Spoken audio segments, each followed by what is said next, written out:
terre va t'asservir. Prends bon courage, à pas de son métier. Car la paresse, c'est pas te punir. C'est par ton travail, ton pays va se développer. Celui qui reçoit est esclave de celui qui donne. Ntango bazo kabela yo, okomi moumbu ya moto azo kabela yo. Mesdames et messieurs, fidèles téléspectateurs de cette émission Écho d'Injili, que vous suivez chaque mardi à 19h sur De La Foi Télévision, mais aussi le mercredi à partir de 8h15 sur De La Foi Télévision. Même vous qui nous suivez à travers notre chaîne YouTube qui est GN Fondement Télévision, nous vous disons encore une fois de plus salut à vous tous. Nous vous saluons vraiment parce que vous nous faites confiance. Alors comme d'habitude, nakati ya émission nabiso oyo ya Écho d'Injili, to bete la rabino masolo oyo ezoko leka nakati ya commune nabiso ya Njili. Mingi tozoko accompagner beaucoup mestre nabiso ya commune ya Njili oyo ezali bongo monsieur Papi Mbumba Ngalema oyo tango nyonso azana terrain pona ko sensibiliser population na makambo etali assainissement pe makambo oyo etali insécurité. Donc il y a lutter contre insécurité, pe azoko lutter contre insalubrité na kati ya commune na biso ya Njili, mais aussi na cadre toujours il y a ko permettre le développement ya commune ya Njili, azo sensibiliser jeunesse njiloise ba kota na kati na idée ya ko travailler, ya ko pesa ba idée, ya ko pesa ba pensée pour na développement ya commune na biso ya Njili. Alors lelo spécialement Bougumestre na biso ya commune Papi Mbumba Ngalema akitaki na ba service nyonso, service ya évacuation, service oyo ezali bongo brigade ya assainissement ya commune Njili, pe brigade oyo ezali ya Njili Bopeto. Donc akiti na ba service nyonso na terrain ne bozomona na ba image na biso, donc ba kiti na terrain awa pona ko kire ba caniveau awa bozomona ke tozana première entrée ya Njili. Tozana première entrée ya Njili, bandeko ba yebi Njili bien. Tozana route Sekomaf, donc première entrée ya Njili, oye memi biso kino na Sekomaf. Alors bandeko ba benga ki baloba ke non, bo kita na ba artère nyonso ya commune Njili. Yango bourgmestre yoka ki mbela na bino, lelo akiti na route Sekomaf awa. Bozomona ndenge ba kire ba caniveau. Bozomona ba service nyonso ne ba kiti na terrain. Donc longonia na bourgmestre, pe longonia na bandeko nyonso oyoyo ba zo soutenir ba initiative ya Mokonza Mboka oyo ezali bongo Fati Beton, ba initiative ya yemoko gouverneur ya ville ya Kinshasa Gentini Ngobila Mbaka, pe bato bazo soutenir ba initiative ya yemoko oyo ezali bongo bourgmestre na biso ya commune Njili monsieur Papi Mbumba Ngalema. Alors sans plus tarder, tokozonga d'abord na côté ya régie oyo simbami bongo na yemoko Lucien Moussoungaï, ezali réalisateur ya émission na biso Écho d'Injili. Tozwa nanu maloba oyo bourgmestre apesi biso awa na cadre ya assainissement, na cadre ya salongo spécial oyo esalemi awa na route Sekomaf. Tolanda ye vraiment na mobimba parce que eza vraiment mobimba. Tolanda ye na mobimba ndenga lobi pe tokozonga tokoba masolo na biso na bino. Merci.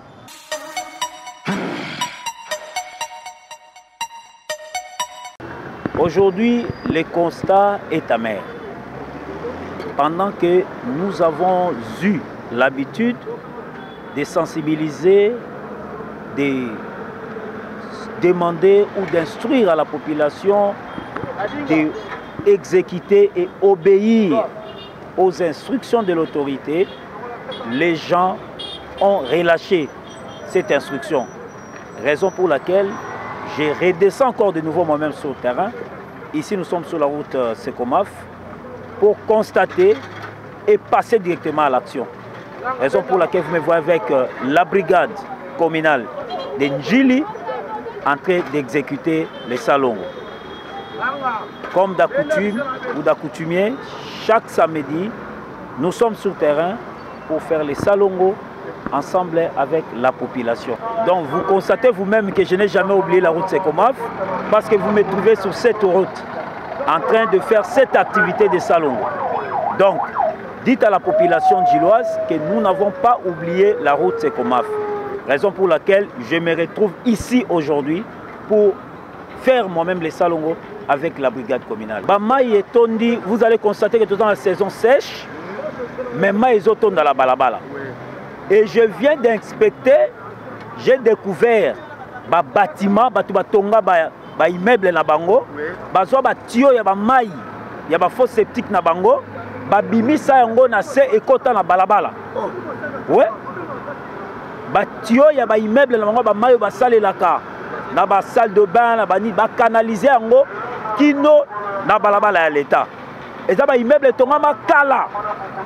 Et au fur et à mesure, baza ko utiliser yango bongo, yango siko esal nini et déborder et refouler.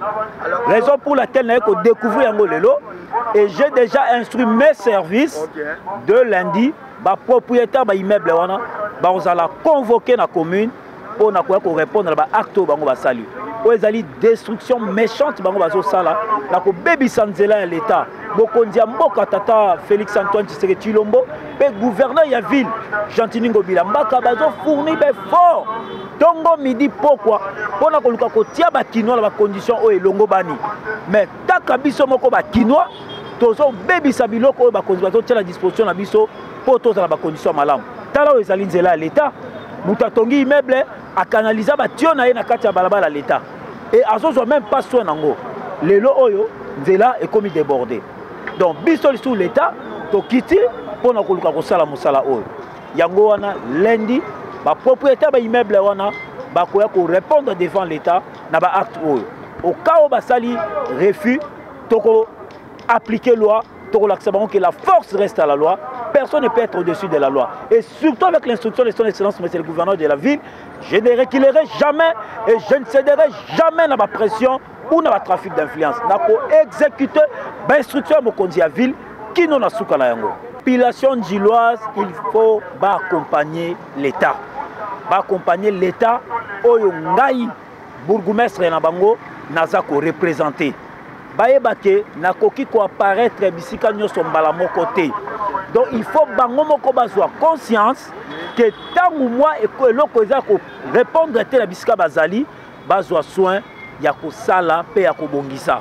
O eleki bango baye na commune a ko accompagner bango pe ngai bisika o naza ko sala na sengi na population djiloise nyoso ba accompagner ba initiative autozui ya assainissement ya sécurité pour na bola mona biso parce que njili eza mboka na biso njili epesi biso nyoso to kwa kozana na vie siko kompe tout na biso banjua oto beta tolo biso ba vrai njilwa biso ba na njili biso ceci cela et comme tango na biso to salela njili parce que je ne sais pas comprendre mutazo beta tolo ngana za vrai njilwa mais soko tali na balabala ya zovanda eza na salité mutazo beta tolo ngana za vrai njilwa mais samedi neti lelo oyo même place où il y a l'activité commerciale. Ce qui est héros, à Kangi, à Fongola 12h, 13h, à Zonka la Katia Salité.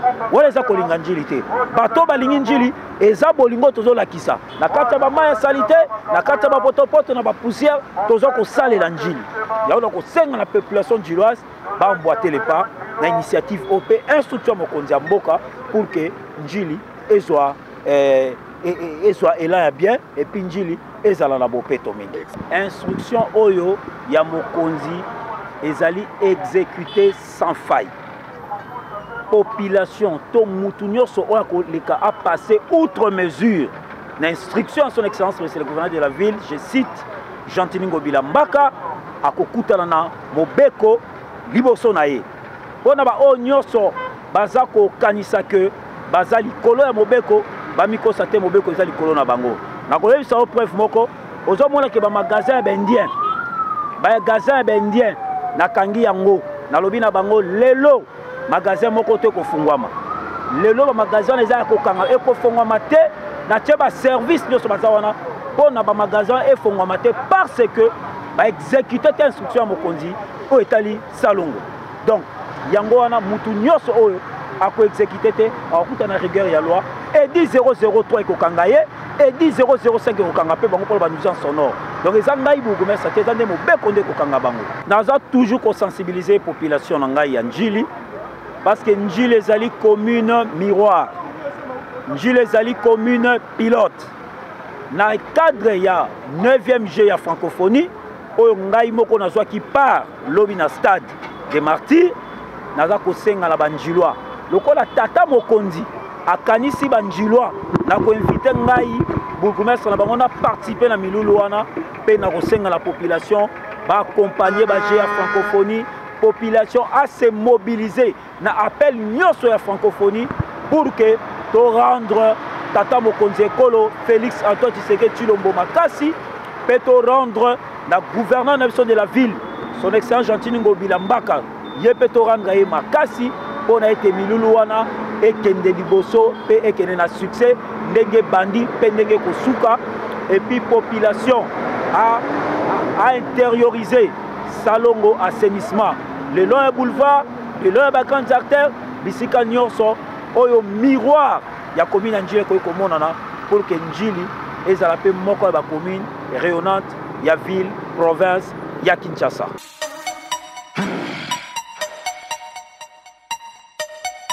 Merci fidèles téléspectateurs, nous sommes de retour. Nous sommes de retour wana bouti kolanda constat oyo eza amer selon bamaloba ya bourgmestre yemoko. Azoko mi pesa corps et âme pour que assainissement esalema mais bandeko ebele ya Njili awa bazolanda ba instruction wana te. Boyoki ndenga lobi ke ezana ba propriétaire il y a certains immeubles awa na Njili o bakozwa déjà ba convocation o bakozwa bongo ba invitation na maison communale ya Njili bakende ko se justifier par rapport ya ndenge batonga po bazwi ba mai na bango batio ya ba fosse septique na bango et bima kino na ba artère o ezali ba voie publique. Donc bino moko boyoki mokonzi ya commune Njili ndenga lobi ke ako interpeller batu wana ako landela bango po ba subir la rigueur de la loi. Donc makamba boyango nde biso pe awa Écho de Njili tozoko déjà ko interpeller population njiloise. Na quartier 13, na quartier 1, na quartier 8, na quartier 12, na ba quartier nyonso ya Njili na quartier 6. Tozoko interpeller mutu nyonso. Kolinga te ke voie publique yo obebisa yango. Esika o ezali d'utilité commune. Esika o ezali pona biso nyonso d'intérêt commun. Kolinga te obebisa yango. Awa tozomona ndenge bazo kire ba caniveau.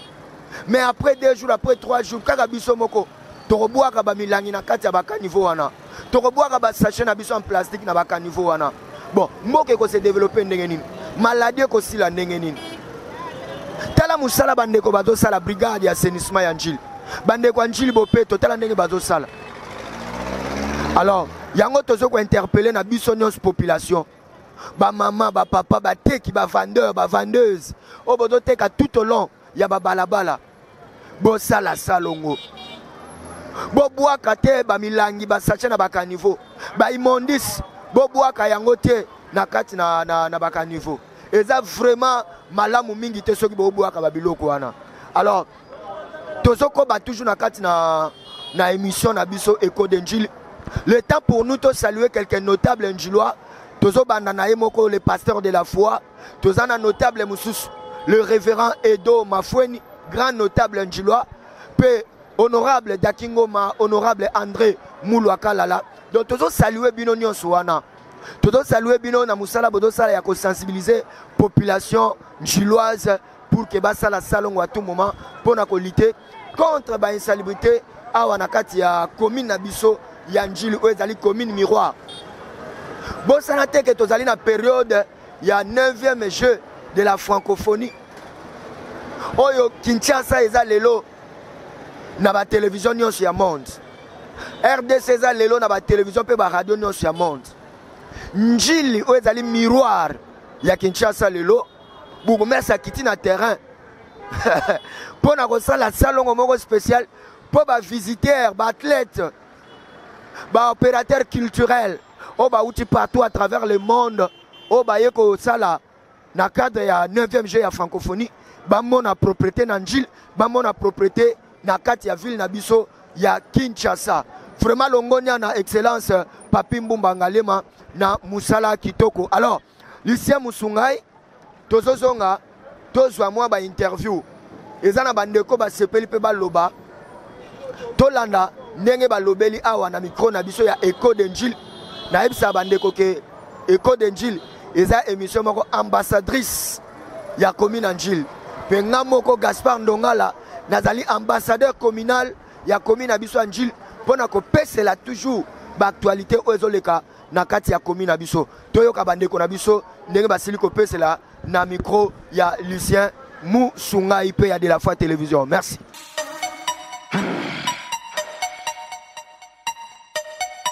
Kande tulobaka bomoko nde makambo wanje na biso lelo eza mukolo munene na ndenge zala kaka mukolo ya salongo biso lelo ba salongo na leadership ya bukumetre na biso Mbumba Ngalema lelo salongo spécial to sala na entrée ya quartier 1 awa tout justement na sima à côté ba magasin ba chinois lelo kuto ko basali salongo te ba côté kate po biso na Njili komi o sali salongo te ba ko interpeller yo papa mama mwana ya Njili soki ye moko bukumestre azo koter moko azo sala salongo bongo yo boy ko sala salongo se ko zo boya kotosa malobo yo bakonzi ya mboka mingi président de la République o azo lobela biso pona makambo etali assainissement yango wana to interpeller bandeko nyonso basala activité na entrée oyo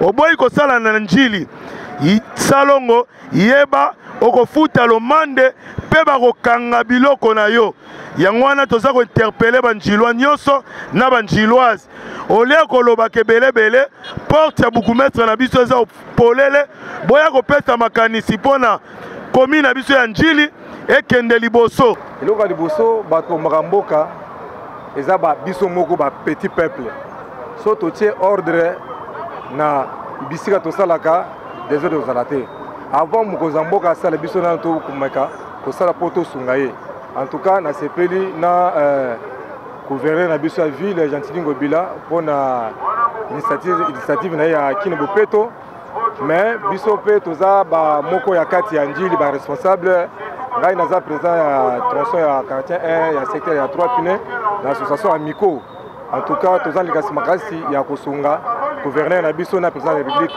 na sipela makasi na initiative ya bourgmestre na biso la population na biso ya banjiloise to luka moya kobongisaka esika ya kotia bafulu esika ya kobwaka bamai tosali mwa suivi kuna liboso eza mutu moko atongi immeuble na ye to immeuble na ye ezobimisa mai bato eto nyonso ezokita na basalite na ye en tout cas nazosenga population ya Njili bameka kosunga bourgmestre na biso na likanisi fulu soki oluki moyen mutu apusi opesi akeye kobwaka en tout cas na sepeli makasi mpona initiative ya président yebani kati ya bana poto tosepeli l'initiative ya bourgmestre na biso papi tala ndenge toza boye mapango nyonso na Njili eza ya mutu na mutu bourgmestre abandisi salongo ndenge ebandi boye papa ekende liboso mutu nyonso liboso ya ndako na ye tokuta esu bafulu te tokuta propre ndenge bourgmestre ye moko atelemi aleka na bakartier nyonso aleka na baveni bato na biso ya bashefu ya bari batelema mutu nyonso asala salongo liboso ya ndako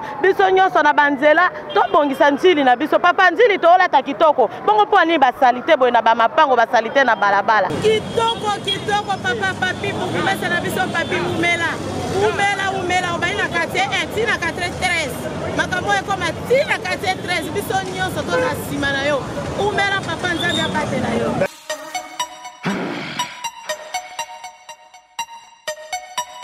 Merci beaucoup wana bauti kolanda bandeko na biso banjilwa oyo basepeli na initiative ya bourgmestre ya Njili pe bapesi balongonia na musala oyo ezosalema eloko na sepeli ezake bandeko bazo interpeller biso moko pe population afin que toyeba na kosala makambo oyoyo bakonzi bazosenga biso to sala. Donc voilà, merci beaucoup mesdames et messieurs bino bato bozo landa biso pe bino bato bozo pesa biso ba remarque ba suggestion par rapport ya émission na biso Echo de Njili. Alors na interview ya bourgmestre utai kolobela pe makambo etali ba tenancier ya babar makambo etali bongo ba propriétaire ya ba maison commerciale ba maison ya ba indien ya ba libanais ya ba chinois o ezana kata commune na biso ya Njili a interpeller bango formellement et biso pe tozo ko interpeller mutu nyonso otekaka avant banda koteka salaka salongo d'abord Ça ne sert pas aux autres que la batubiloko bongo liboso maison na yo salité, liboso maison na yo qui to côté. Eza malamu mingi te. Donc to so ko interpeller biso nyonso vraiment. To sala ka salongo. Yango moni buko mais ça même plus loin. A kangi même na ba maison le chaque samedi maison o ba ko sala salongo te et ko fungwa maté avant 11h. Ça c'est une très très bonne décision. Au biso peto saluer yango. Comment se fait-il? Au banda côté que la batubiloko. Mais liboso place au que la biloko salité. C'est pas une bonne idée, c'est pas une bonne un bon comportement. Ce n'est pas une bonne attitude s'il vous plaît. Donc tous ceux qui interpeller ba chauffeur taximan même bande ko na biso ba motard au botel makana quartier 1A. Bo sala que chaque samedi avant bo banda musala bo sali pe salon et za la pe malamu samedi tangu to koya na terrain to moni pe ba motard ba sala salongo ba taximan ba sala salongo et za la pe malamu mingi. Donc voilà pourquoi to saluer ba couche sociale nyonso ya commune na biso ya Njili. Alors tous ali sous moi ba extrait ya salongo ndenge zo salema na samedi ya lelo awa na commune na biso ya Njili bongo to kozonga poto silisa émission na biso. Merci.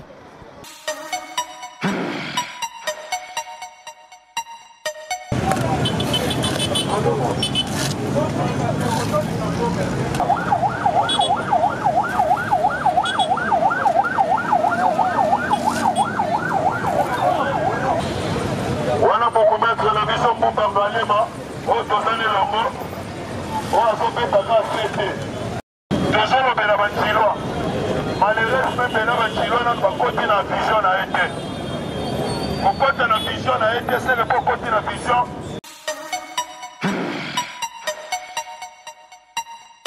Nous sommes maintenant de retour et nous commençons déjà à chuter dans le cadre de cette émission.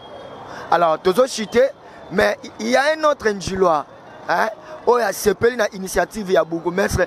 Alors, vraiment, à courater mission, il y a l'éloté, il faut le baka na micro, il y a écho d'Njili. Il y a un autre bengi, aya pape, c'est la moi idée naie, na makambo ya zomona. Moi, na mboka, mbote na yo? Non, mbote, merci Mengi. Loba kombo na yo nani peut venir na quartier nini? Nga Fanta Pembele, je suis natif de Njili, naza na quartier 8, na Avenue Biboto, numéro 14. Ok. Merci beaucoup ndeko mwana mboka mwana Njili. Yebisa biso na initiative ne bazo kire ka niveau. Na makambo nyonso esalemi awa na salongo ya lelo au bourgmestre papier moko kiti na terrain. Omoni makambo ndenge ni? Non, on a trouvé vraiment génial ma casse parce que c'est encourageant. Au monde des Arabes, on a connu beaucoup de bourgmestres. C'est rare de descendre sur le terrain, mais c'est quelqu'un qui a félicité, vraiment encouragé. Vu qu'on a le jeu de la francophonie, au monde notre commune faisait la vraiment propre. Toujours pour appuyer aussi le chef de l'État. On a PCP, bravo, bonne continuité. On a vu que Zamba Batela est sous Mingi. Babilo Kaboye continue partout, non seulement ici, mais même dans différents quartiers, 7, 8. Vraiment c'est encourageant. Surtout vous avez dit une très très bonne chose en ce qui concerne le 9e jeu de la francophonie. La commune d'Njili c'est une commune miroir de la ville de Kinshasa. Donc vous encouragez que les salons se fassent en cette journée où nous sommes en plein 9e jeu de la francophonie. Non, c'est-à-dire quoi? Je suis d'abord très content parce que vous savez, les gens qui viennent trouver l'argent chez nous ici ne respectent pas ce qu'on appelle les salons.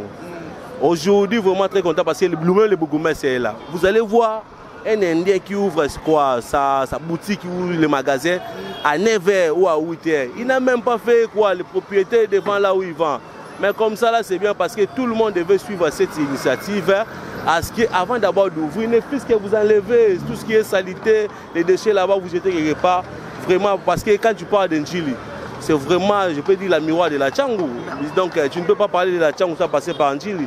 Vous voyez tout le monde descend de l'aéroport, il doit d'abord passer par Njili avant d'arriver là où se passe le G. Merci. Donc c'est ça. Merci beaucoup monsieur. Merci. Merci. Donc voilà. Écoute d'Njili les Alarane Boye, faut Banjilo ba lobé là-bas PC là. Merci Makambabo Ezalakana de la Foi Télévision, Ezalakana GN Fondement Télévision. Donc beaucoup bakolanda biso bandeko bo s'abonner massivement. Émission lelo toujours dédié yango vraiment na mokonza mboka, le président de la République Félix Antoine Tshisekedi Tshilombo. Toujours dédié yango na bourgmestre ya ville ya bourgmestre ya commune Njili monsieur Papi Mbumba Ngalema, na gouverneur de la ville Yemoko Jantiningo Bilambaka, peut toujours dédier yango na ministre na biso ya sport, na ministre ya culture et art, na ministre ya jeunesse, hein, na ministre oyo ya affaires étrangères, parce que bangonde basali ke le loto za la nage 9e jeu ya francophonie oyo pesa image malamu pona mboka na biso la République démocratique du Congo. Merci, nous sommes arrivés à la fin. Restez toujours branchés sur notre chaîne de la Foi Télévision et GN Fondement Télévision. Restez branchés sur cette émission Écho d'Njili, vous ne serez jamais déçus. Voilà, Mbote Mingi na mon réalisateur Lucien Moussungai. Ya maman Rosette Wetu. Voilà, maman merveille. Gaki Muntu Tena. Bambote Ebele. Pour soutenir Moussala et que ne toujours les bossos. Restez branchés sur De la Foi Télévision. Merci.